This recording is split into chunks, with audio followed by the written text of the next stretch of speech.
The bulldozer template is something that we've all become extremely familiar with because it's not been limited to one part of the country. We've been seeing bulldozers raising down properties, illegal properties of accused in riot cases, in any sort of violence cases. And this has played out in Uttar Pradesh, Madhya Pradesh, Gujarat. Yesterday too, in Himmatnagar, where we saw clashes breaking out in Ram Navami, properties of accused was razed down. And now in other parts of the country, like in Nellore and Andhra Pradesh, where allegedly there was some sort of a scuffle that broke out during a Shobha Yatra, the BJP is demanding a bulldozer model here too.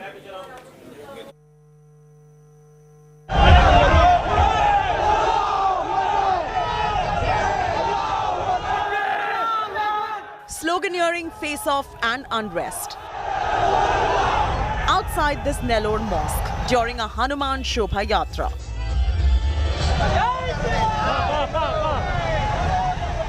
Angry voices from inside mosque facing off with Shobha Yatra participants. Flashing middle finger amidst an abuse fest. The BJP claimed beer bottles were thrown at the Hanuman idol from inside the mosque, which it called illegal, and sought bulldozers to raise it. Hindu Samaj is very angry with this incident, and we blame the Chief Minister Jagan Mohan Reddy and his YSRCP government that they are indulged in mere vote bank politics and they are supporting such type of act. The administration claimed that it was a mostly peaceful procession and promised action against troublemongers. Youth have been made some bike sounds and chanting with the slogans of Jai Shri Ram. And at the same time, the youth inside the mosque, they are saying the Allahu Akbar, and there is some signs they have been shown it. And except that, there is no throwing of stones or no clashes and no throwing of bottles or nothing. No such instances happened. What surprised everybody is the way that national media or the national leaders were speaking about this small trivial incident and trying to blow it out of proportion. I just want to request everybody that AP is a very peace-loving state. In Gujarat, bulldozers rolling into riot zone in Himmatnagar, which saw clashes on Ram Navami 2 weeks ago. Local administration launched a demolition drive, targeting illegal construction by the alleged rioters. As bulldozers took down chunks of concrete, locals fearing full demolition took down illegal parts of their buildings themselves. Behind me in the visuals, you can clearly see that the officials are over here with bulldozer. They have the whole machinery over here. There is a very tight police bandobast in whole area. And there are several illegal structures which have been claimed by the officials over here that will be demolished through this particular bulldozer dive. Himmatnagar had seen violent clashes when a Ram Navami Yatra was passing through a Muslim majority area. Large-scale arson and stone pelting had led to as many as 10 cops being injured.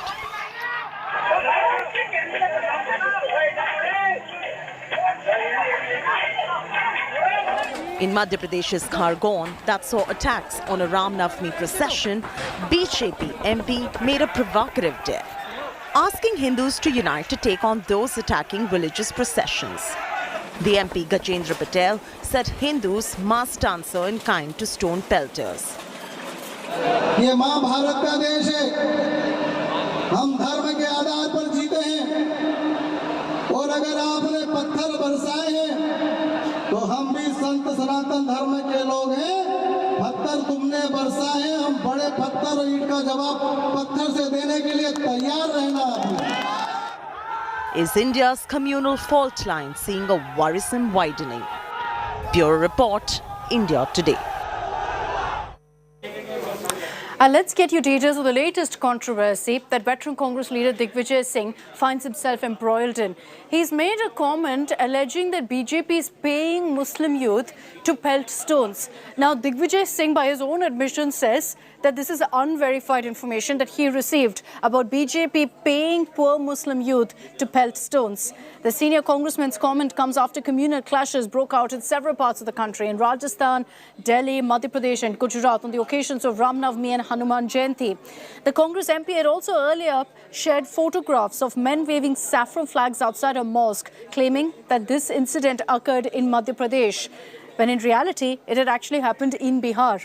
This prompted the state police to register a case under several sections against the veteran Congress leader over that fake tweet.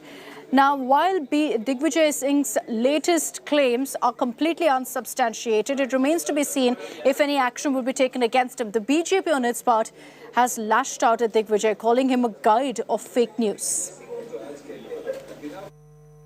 ऐसी शिकायतें आ रही, मैंने उसकी जांच नहीं की है कि कुछ गरीब मुसलमान लड़कों को पैसा देकर खुद ही पत्थर फेंकवाते हैं भाजपा के लोग। फैक्ट है क्या सर ये आपके पास? ये मेरे पास फैक्ट्स नहीं आए हैं, मैं उसको चेक कर रहा हूँ, मैं इसलिए आरोप नहीं लगा रहा हूँ, लेकिन जो जानकारी आ रही बता रहा हूँ आपको, इसको मैं चेकअप करूंगा, उसकी बात करूंगा। Digvijay Singh is the friend, philosopher and guide of fake news, especially when it comes to defending terrorists and comes to defending rioters. This has become the habit and the DNA of Congress party. Every time action is taken on rioters, the Congress party communalizes this action and tries to defend the rioters in the name of religion and fake news.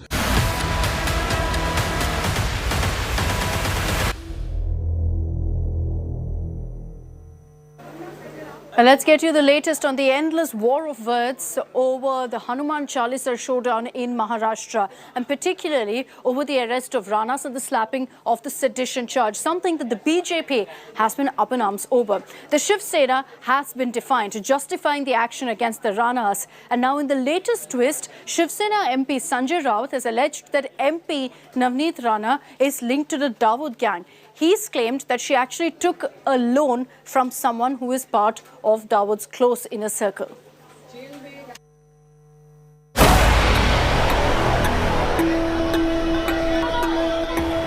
Trouble is only mounting for the Ranas. Now Shiv Sena leader Sanjay Raut has alleged Navneet Rana's link with D-gang.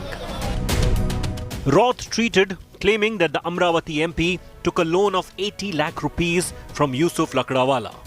The Sena MP alleges that Lakdawala was arrested by the ED in a money laundering case and for his links with the D-gang. He now wants the ED to investigate the matter, saying that it is a question of national security. एक video हमारे मुंबई के police commissioner ने tweet किया है, उसमें साफ दिखता है कि ये Bunty and Babli police station में आराम से बैठे हैं, गपशप कर रहे हैं, उनके सामने चाय रखा है, उनके सामने पानी भी है, उनके सामने और भी सामान है। तो मुंबई पुलिस को आप क्यों बदनाम कर रहे हो? Meanwhile, Mumbai Police Commissioner has released a video of Navneet and her husband Ravi Rana sitting and sipping tea inside Khar police station. Allegedly, after their arrest on Saturday, after daring to chant the Hanuman Chalisa outside Uddhav Thackeray's residence, Matoshri. The video has been released by the Mumbai Police Commissioner in response to the Amravati MP's charge that she was mistreated in custody and abused with casteist slurs. As the Rana couple continues to be in jail, their lawyer hit back at the Mumbai police, asking it to release CCTV footage of Navneet Rana in lockup. The complaint of my client Navneet Kaur Rana of being subjected to ill treatment is in relation to the detention not at Khar police station, but it is in relation to the detention at the lockup of Santa Cruz police station.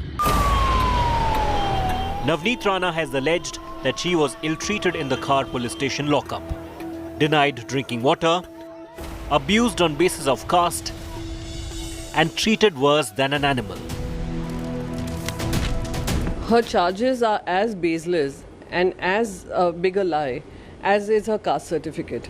For her to make these accusations at one of the most disciplined police forces in the country, as well as known across the world for its discipline and the manner in which it conducts itself, is extremely shameful for a public representative. For decades, Muslims have been offering namaz on road. The azan blares 5 times a day despite Supreme Court orders. Has Uddhav Thackeray invited all of them home, or has he even asked them to go inside and pray? No. He has a problem with Hanuman Chalisa, and that is why The Rana couple have been charged with sedition and put in jail. Navneet and Ravi Rana continue to remain in jail. The lawmaker couple has been charged with sedition besides promoting enmity and assaulting a public servant to prevent discharge of duty. Bureau Report, India Today. So even as there's this huge showdown in Maharashtra over the sedition charge that's been levelled against the Ranas, the Supreme Court, interestingly, is going to be hearing the matter of the constitutionality of the sedition law. A bench comprising of 3 judges, including the Chief Justice of India, N.V. Ramana, will hear 2 writ petitions clubbed together. Recently, Maharashtra MP Navneet Rana and her MLA husband Ravi Rana have been slapped with sedition for creating enmity between 2 groups. The Neta couple threatened to chant the Hanuman Chalisa in front of Chief Minister Uddhav Thackeray's house. As per the sedition law, anyone who attempts to incite disaffection or hatred towards the government by words or by signs shall be punished. It's a non-bailable offence that incurs a punishment of 3 years all the way up to life imprisonment. In July 2021, the CJI had orally made critical remarks against the provisions of the sedition law. In his remarks to the centre, CJI Ramana had said that the law was used by colonial rulers to silence freedom fighters and silence the likes of Mahatma Gandhi, and asked what was the need for such a law in this day and age. As far as the government is concerned, in a 2019 Rajya Sabha statement, they said very clearly they had no plans of scrapping this law as it effectively combats anti-national and terrorist elements.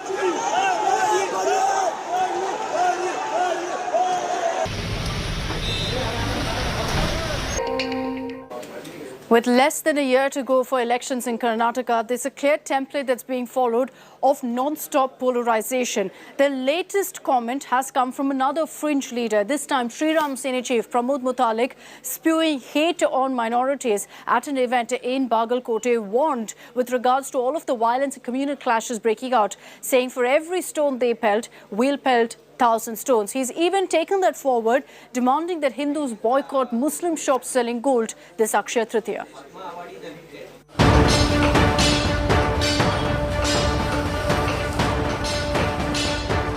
First, it was boycott halal.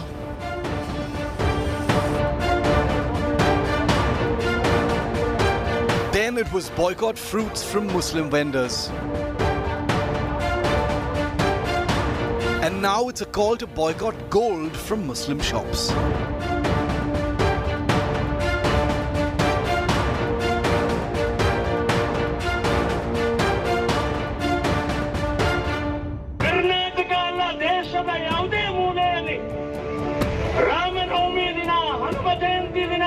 Communal boycott politics has now become a regular feature in the polarization Nataka of Karnataka.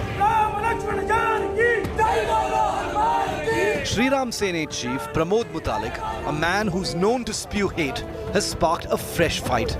This time targeting the minority community over the spate of clashes and riots during Ram Navami and Hanuman Jayanti across the country.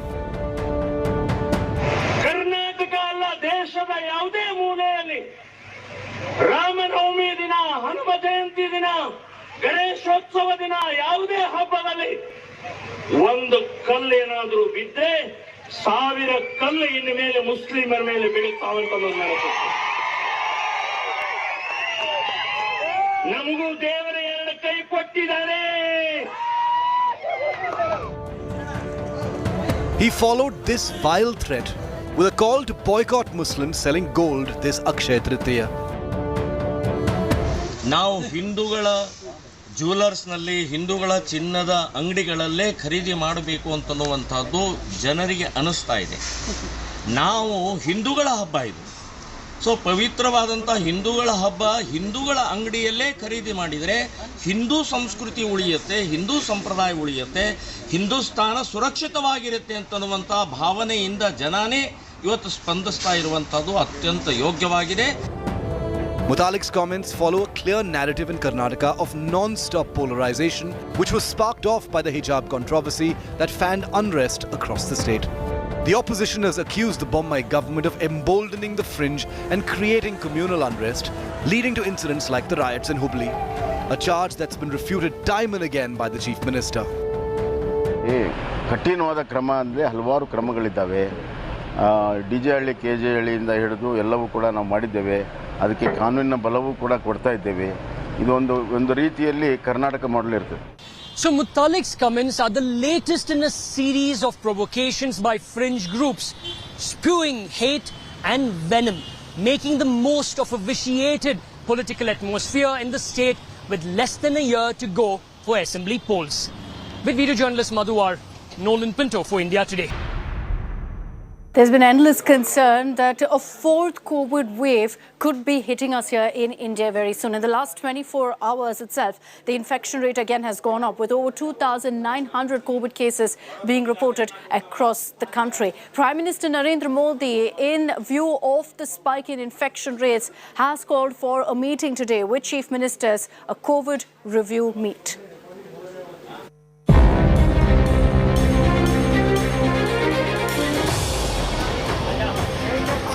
There is a sharp spike in COVID cases in the country. As the threat of a fourth COVID wave looms large, Prime Minister Narendra Modi is set to chair an emergency meet. The Prime Minister will interact with the chief ministers of all states and union territories via video conferencing. Nearly half of India's daily COVID infections are in Delhi. The national capital recorded over 1,200 cases on Tuesday. Several private schools in Noida, a suburb of Delhi, are shut for a week. The spurt in COVID cases threatens to disrupt schools which have reopened after a gap of nearly 2 years. Precautions parents are taking are to be specific, they are working on the immunity, and I think all of us, all the sensible parents, they are not sending their kids when they are having cold or cough. And precautionary, some schools are also asking for COVID negative reports if the kids are joining after not feeling well. Many parents spoke to India Today to express their concern. कहने को तो schools खैर precautions ले रहे हैं, but physically तो हम लोग वहाँ पे प्रेजेंट नहीं है. So we have to believe जो भी स्कूल्स बोल रहे हैं. यू कैन नॉट एक्सेप्ट कि ठीक है वो 7 घंटे मास्क पहन के बैठ रहे होंगे, हैंड वॉश कर रहे होंगे. But there is relief. Children as young as 5 years will become eligible to take the vaccine. The DCGI has given its nod to Bharat Biotech's Covaxin for the age group 6 to 12 years and Corbavax for 5 to 12 years. Zydus Cadilla's second dose COVID vaccine has been approved for 12 years and above. जैसे कि हम लोगों ने अपने आप को safe and secure कर लिया है कोविड वैक्सीन लगा के, कॉन्फिडेंस लेवल आ गया है बाहर निकलने का. प्लस थर्ड डोज के लिए भी मैं अपने पेरेंट्स को भी लेकर आऊंगी अभी. वैसे ही I being a single parent I wanted my daughter also to be safe and secure. Vaccination होना चाहिए क्योंकि विदाउट वैक्सीनेशन बहुत ही कोविड केसेस बढ़ रहे हैं और छोटे बच्चों को तो ऐसे अब छोटे बच्चों को ही हो रहा है. बिफोर जिनको वैक्सीनेशन नहीं हो रहा, तो वैक्सीनेशन तो इम्पोर्टेंट है.